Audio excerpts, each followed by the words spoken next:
December 12 రాత్రి 9:30 గంటలకు సీక్రెట్గా ఆయన ఇంట్లో కలిసి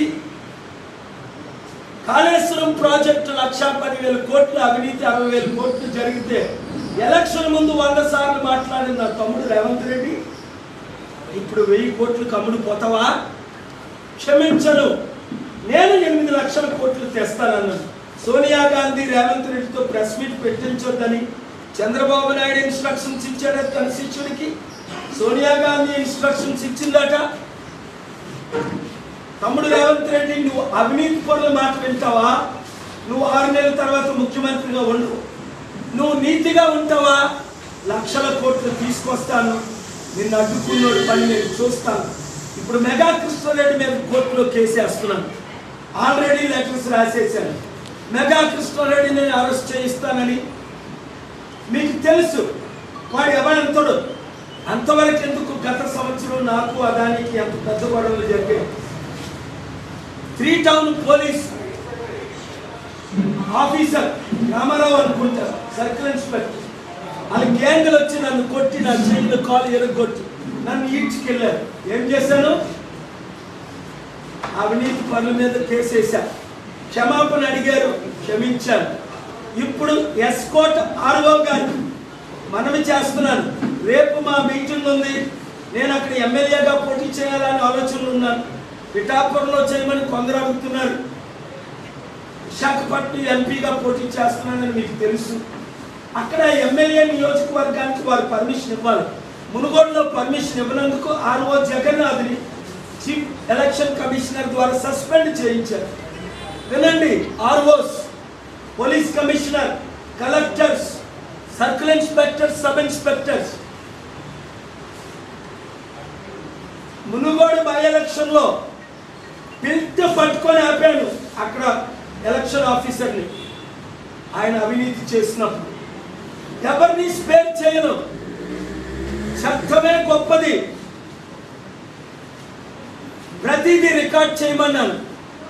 మా బూత్ కమిటీలు, విలేజ్ కమిటీలు, మండల కమిటీలు, నియోజకవర్గ కమిటీలకి రికార్డ్ చేయండి, మాకు పంపించండి. ఎందుకంటే జగన్ ప్రభుత్వం వద్దని ఇవాళ ఉదయం ఏబిఎంలో 8 to 9 జగన్ ప్రభుత్వం గురించి మాట్లాడితే చంద్రబాబు ప్రభుత్వం గురించి కూడా మాట్లాడారు. జగన్ గారు 5 లక్షల కోట్లు అవినీతి చేశారు, అప్పు చేసేశారు అని అందరికీ తెలుసు. అవినీతి చేశారని చంద్రబాబు నాయుడు అంటున్నారు.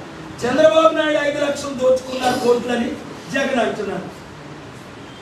5 లక్షల కోట్లు అప్పు చేశారని అందరికీ తెలుసు. 5 లక్షల కోట్లు అప్పు చేసిన జగన్ కావాలా?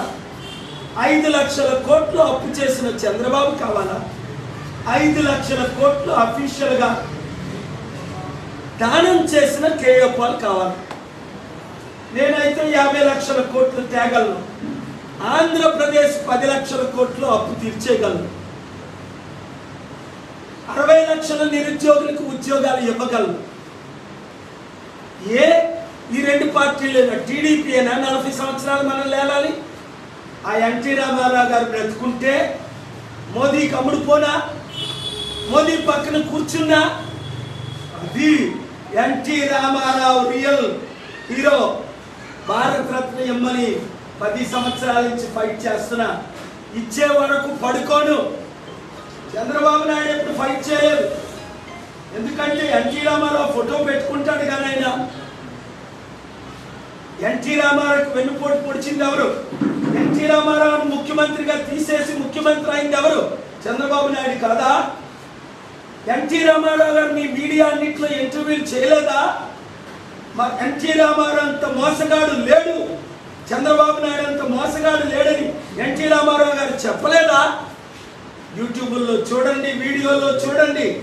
ఎన్టీ రామారావు అనుచరులందరూ, తెలుగుదేశం పార్టీ అనుచరులందరూ జూనియర్ ఎన్టీఆర్ ఎందుకు చంద్రబాబు నాయుడికి మద్దతు ఇవ్వట్లేదు? నాకే సీక్రెట్గా ఎందుకు మద్దతు ఇస్తున్నాను? 1451 మూవీలో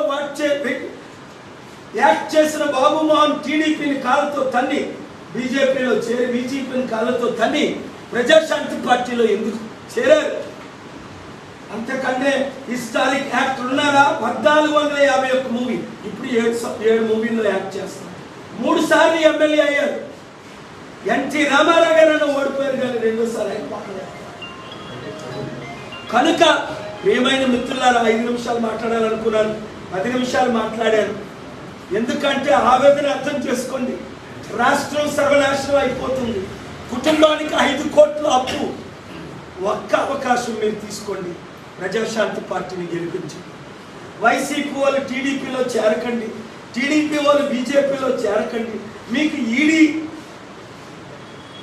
భయం ఉంటే నా దగ్గరికి రండి.